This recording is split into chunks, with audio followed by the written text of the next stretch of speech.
नमस्कार बहनों, आज हम लेकर आए हैं बृहस्पतिवार व्रत की कथा तथा उसकी विधि। बृहस्पतिवार को जो भी स्त्री पुरुष व्रत करें, उनको चाहिए कि वह दिन में एक ही समय भोजन करें, क्योंकि बृहस्पति देव भगवान का इस दिन पूजन होता है। भोजन पीले चने की दाल आदि का करें, परंतु नमक नहीं खावें और पीले वस्त्र पहने, पीले ही फलों का प्रयोग करें, पीले चंदन से पूजा करें। पूजन के बाद प्रेम पूर्वक गुरु महाराज की कथा सुननी चाहिए। इस व्रत को करने से मन की इच्छाएं पूरी होती हैं और बृहस्पति महाराज प्रसन्न होते हैं तथा धन, पुत्र, विद्या तथा मन वांछित फलों की प्राप्ति होती है। परिवार को सुख शांति मिलती है। इसलिए यह व्रत सर्वश्रेष्ठ और अति फलदायक है। इस व्रत में केले का पूजन करना चाहिए। कथा और पूजन के समय तन, मन, क्रम, वचन से शुद्ध होकर जो इच्छा हो बृहस्पति देव की प्रार्थना करनी चाहिए। उनकी इच्छाओं को बृहस्पति देव अवश्य पूर्ण करते हैं, ऐसा मन में दृढ़ विश्वास रखना चाहिए। श्री बृहस्पतिवार व्रत कथा। भारतवर्ष में एक राजा राज्य करता था। वह बड़ा प्रतापी और दानी था। वह नित्य गरीबों और ब्राह्मणों की सहायता करता था। यह बात उसकी रानी को अच्छी नहीं लगती थी। वह न तो गरीबों को दान देती थी, न ही भगवान का पूजन करती थी और राजा को भी दान देने से मना किया करती थी। एक दिन राजा शिकार खेलने वन को गए हुए थे, तो रानी महल में अकेली थी। उसी समय बृहस्पति देव साधु के वेश में राजा के महल में भिक्षा के लिए गए और भिक्षा मांगी। रानी ने भिक्षा देने से इनकार किया और कहा, हे साधु महाराज, मैं तो इस दान पुण्य से तंग आ गई हूँ। मेरा पति सारा धन लुटाता रहता है। मेरी इच्छा है कि हमारा धन नष्ट हो जाए, फिर ना रहेगा बांस और ना बजेगी बांसुरी। साधु ने कहा, देवी, तुम तो बड़ी अजीब हो। धन संतान तो सभी चाहते हैं, पुत्र और लक्ष्मी तो पापी के घर भी होने चाहिए। यदि तुम्हारे पास अधिक धन है तो भूखों को भोजन दो, प्यासों के लिए प्याऊ लगवाओ, मुसाफिरों के लिए धर्मशालाएं खुलवाओ। जो निर्धन अपनी कुंवारी कन्याओं का विवाह नहीं कर सकते, उनका विवाह करा दो। ऐसे और कई काम हैं जिनके करने से तुम्हारा यश लोक परलोक में फैलेगा। परंतु रानी पर उपदेश का कोई प्रभाव न पड़ा। वह बोली, महाराज, आप मुझे कुछ न समझाएं। मैं ऐसा धन नहीं चाहती जो हर जगह बांटती फिरूं। साधु ने उत्तर दिया, यदि तुम्हारी ऐसी इच्छा है तो तथास्तु। तुम ऐसा करना कि बृहस्पतिवार को घर लीपकर पीली मिट्टी से अपना सिर धोकर स्नान करना, भट्टी चढ़ाकर कपड़े धोना।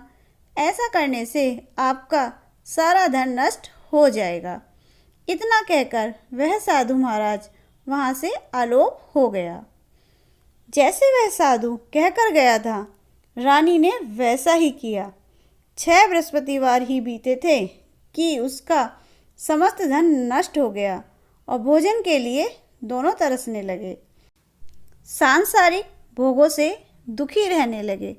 तब वह राजा रानी से कहने लगा कि तुम यहाँ पर रहो, मैं दूसरे देश को जाऊँ, क्योंकि यहाँ पर मुझे सभी मनुष्य जानते हैं, इसलिए कोई कार्य भी नहीं कर सकता। देश चोरी परदेश भीख बराबर है। ऐसा कहकर राजा परदेश चला गया। वहाँ जंगल को जाता और लकड़ी काटकर लाता और शहर में बेचता। इस तरह जीवन व्यतीत करने लगा। एक दिन दुखी होकर जंगल में एक पेड़ के नीचे निश्चित रूप से आसन जमाकर बैठ गया। वह अपनी दशा को याद करके व्याकुल होने लगा। बृहस्पतिवार का दिन था। एकाएक उसने देखा कि निर्जन वन में एक साधु प्रकट हुआ। वह साधु वेश में स्वयं बृहस्पति देवता थे। लकड़हारे के सामने आकर बोले, हे लकड़हारे, तू इस सुनसान जंगल में चिंतामग्न क्यों बैठा है? लकड़हारे ने दोनों हाथ जोड़कर प्रणाम किया और उत्तर दिया, महात्मा जी, आप सब कुछ जानते हैं, मैं क्या कहूँ। यह कहकर रोने लगा और साधु को आत्मकथा सुनाई। महात्मा जी ने कहा, तुम्हारी स्त्री ने बृहस्पति के दिन वीर भगवान का निरादर किया है, जिसके कारण रुष्ट होकर तुम्हारी यह दशा कर दी।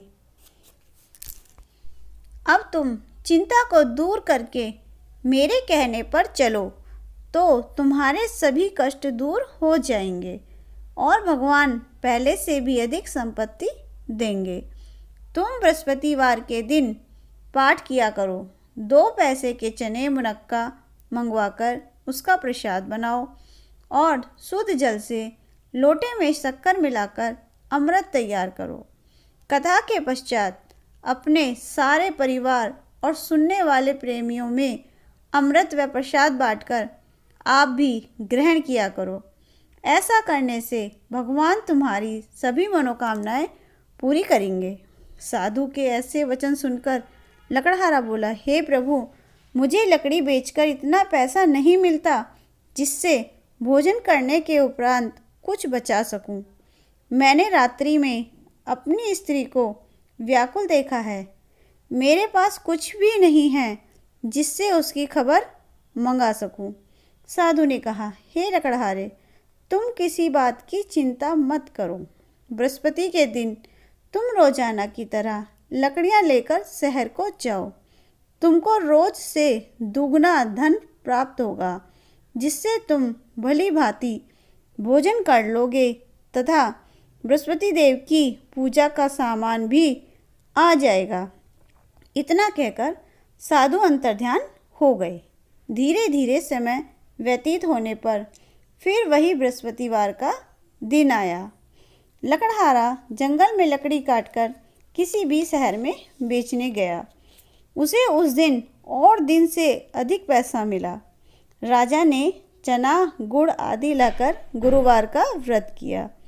उस दिन से उसके सभी कलेश दूर हो गए।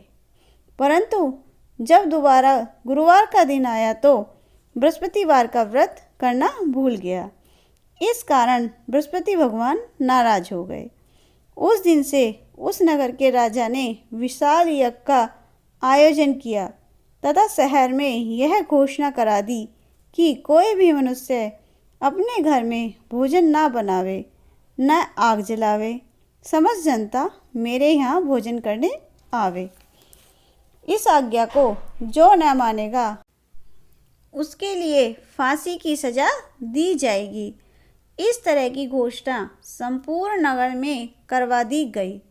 राजा की आज्ञा अनुसार शहर के सभी लोग भोजन करने गए, लेकिन लकड़हारा कुछ देर से पहुंचा, इसलिए राजा उसको अपने साथ घर लिवा ले गए और ले जाकर भोजन करा रहे थे तो रानी की दृष्टि उस खूंटी पर पड़ी जिस पर उसका हार लटका हुआ था। वह वहाँ पर दिखाई नहीं दिया। रानी ने निश्चय किया कि मेरा हार इस मनुष्य ने चुरा लिया है। उसी समय पुलिस को बुलाकर उसको जेल खाने में डलवा दिया। जब लकड़हारा जेल खाने में पड़ गया और बहुत दुखी होकर विचार करने लगा कि न जाने कौन से पूर्व जन्म में कर्म से मेरे लिए दुख प्राप्त हुआ है, और उसी साधु को याद करने लगा जो कि जंगल में मिला था। उसी समय तत्काल बृहस्पति देव साधु के रूप में प्रकट हो और उसकी दशा को देखकर कहने लगे, अरे मूर्ख, तूने बृहस्पति देव की कथा नहीं करी, इस कारण तुझे दुख प्राप्त हुआ है। अब चिंता मत कर, बृहस्पतिवार के दिन जेल खाने के दरवाजे पर 4 पैसे पड़े मिलेंगे, उनसे तू बृहस्पति देव की पूजा करना, तेरे सभी कष्ट दूर हो जाएंगे। बृहस्पति के रोज उसे 4 पैसे मिले। लकड़हारे ने कथा कही। उसी रात्रि को बृहस्पति देव ने उस नगर के राजा को स्वप्न में कहा, हे राजा, तुमने जिस आदमी को जेल खाने में बंद कर दिया है वह निर्दोष है। वह राजा है, उसे छोड़ देना। रानी का हार उसी खूंटी पर लटका है। अगर तू ऐसा नहीं करेगा तो मैं तेरे राज्य को नष्ट कर दूंगा। इस तरह रात्रि के स्वप्न को देखकर राजा प्रातःकाल उठा और खूंटी पर हार देखकर लकड़हारे को बुलाकर क्षमा मांगी तथा लकड़हारे को योग्य सुंदर वस्त्र आभूषण देकर विदा किया तथा बृहस्पति देव की आज्ञा अनुसार लकड़हारा अपने नगर को चल दिया। राजा जब अपने नगर के निकट पहुंचा तो उसे बड़ा आश्चर्य हुआ। नगर में पहले से अधिक बाग, तालाब और कुएं तथा बहुत सी धर्मशाला, मंदिर आदि बन गई हैं। राजा ने पूछा, यह किसका बाग और धर्मशाला है? तब नगर के सब लोग कहने लगे, यह सब रानी और बांदी के हैं। तो राजा को आश्चर्य हुआ और गुस्सा भी आया। जब रानी ने यह खबर सुनी कि राजा आ रहे हैं तो उसने बांदी से कहा, हे दासी, देख राजा हमको कितनी बुरी हालत में छोड़ गए थे। हमारी ऐसी हालत देखकर वह लौट ना जाएं, इसलिए तू दरवाजे पर खड़ी हो जा। आज्ञा अनुसार दासी दरवाजे पर खड़ी हो गई। राजा आए तो उन्हें अपने साथ लिवा लाई। तब राजा ने क्रोध करके अपनी रानी से पूछा कि यह धन तुम्हें कैसे प्राप्त हुआ है? तब उन्होंने कहा, हमें यह सब धन बृहस्पति देव के इस व्रत के प्रभाव से प्राप्त हुआ है।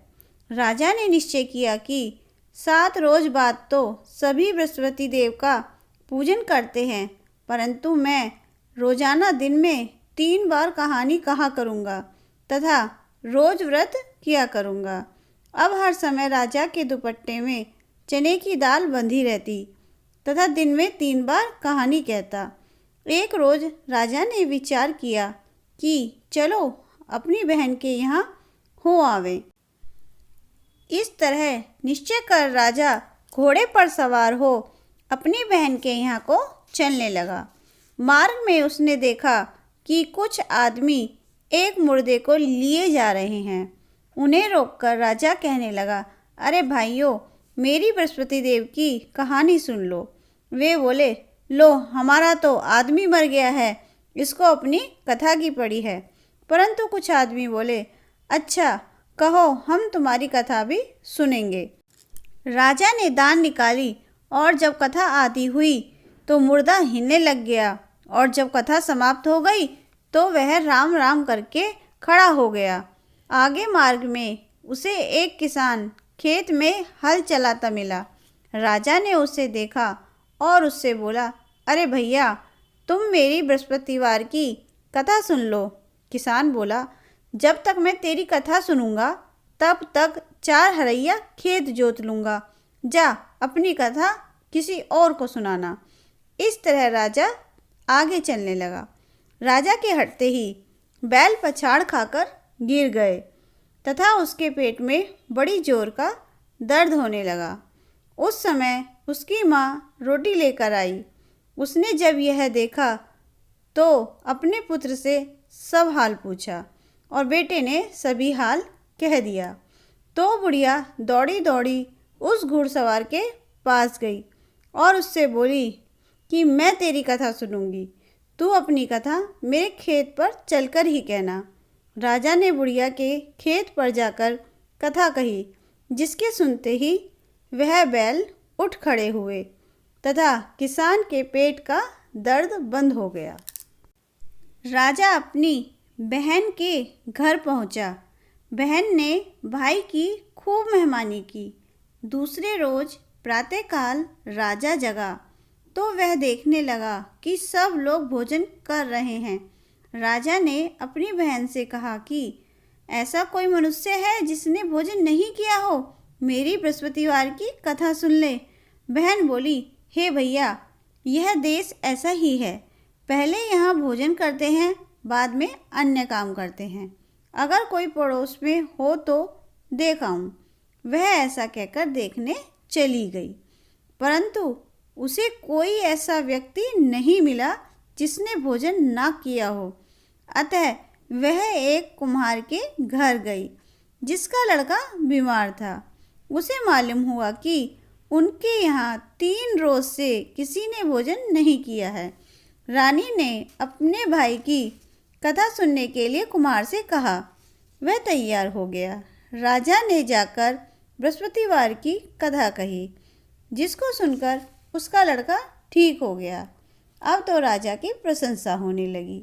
एक रोज राजा ने अपनी बहन से कहा कि हे बहन, हम अपने घर को जाएंगे, तुम भी तैयार हो जाओ।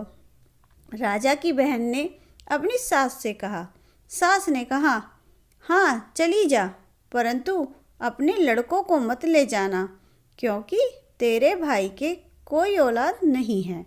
बहन ने अपने भैया से कहा, हे भैया, मैं तो चलूँगी, कोई बालक नहीं जाएगा। राजा बोला, जब कोई बालक नहीं चलेगा तब तुम क्या करोगी? बड़े दुखी मन से राजा अपने नगर को लौट आया। राजा ने अपनी रानी से कहा, हम निर्वंशी राजा हैं, हमारा मुख देखने का धर्म नहीं है और कुछ भोजन आदि नहीं किया। रानी बोली, हे प्रभु, बृहस्पति देव ने हमें सब कुछ दिया है, हमें औलाद अवश्य देंगे। उसी रात को बृहस्पति देव ने राजा से स्वप्न में कहा, हे राजा, उठ, सभी सोच को त्याग दे, तेरी रानी गर्भ से है। राजा की यह बात सुनकर बड़ी खुशी हुई। 9वें महीने में उसके गर्भ से एक सुंदर पुत्र पैदा हुआ। तब राजा बोला, हे रानी, स्त्री बिना भोजन के रह सकती है, बिना कहे नहीं रह सकती। जब मेरी बहन आवे तब उससे कुछ कहना मत। रानी ने सुनकर हाँ कर दी। जब राजा की बहन ने यह शुभ समाचार सुना तो वह बहुत खुश हुई तथा बधाई लेकर अपने भाई के यहाँ आई। तभी रानी ने कहा, घोड़ा चढ़कर तो नहीं आई, गधा चढ़ी आई। राजा की बहन बोली, भाभी, मैं इस प्रकार न कहती तो तुम्हें औलाद कैसे मिलती? बृहस्पति देव ऐसे ही हैं, जैसी जिसके मन में कामनाएं हैं सभी को पूर्ण करते हैं। जो सद्भावना पूर्वक बृहस्पतिवार का व्रत करता है एवं कथा पढ़ता है अथवा सुनता है और दूसरों को सुनाता है, बृहस्पति देव उसकी मनोकामनाएं पूर्ण करते हैं। भगवान बृहस्पति देव उसकी सदैव रक्षा करते हैं। संसार में सद्भावना से भगवान जी का पूजन व्रत सच्चे हृदय से करते हैं तो उनकी सभी मनोकामनाएं पूर्ण करते हैं। जैसी सच्ची भावना से रानी और राजा ने उनकी कथा का गुणगान किया तो उनकी सभी इच्छाएं बृहस्पति देव जी ने पूर्ण की थी। इसलिए पूर्ण कथा सुनने के बाद प्रसाद लेकर जाना चाहिए। हृदय से उनका नमन करते हुए जयकारा बोलना चाहिए। बोलो बृहस्पति देवता की जय, बोलो विष्णु भगवान की जय।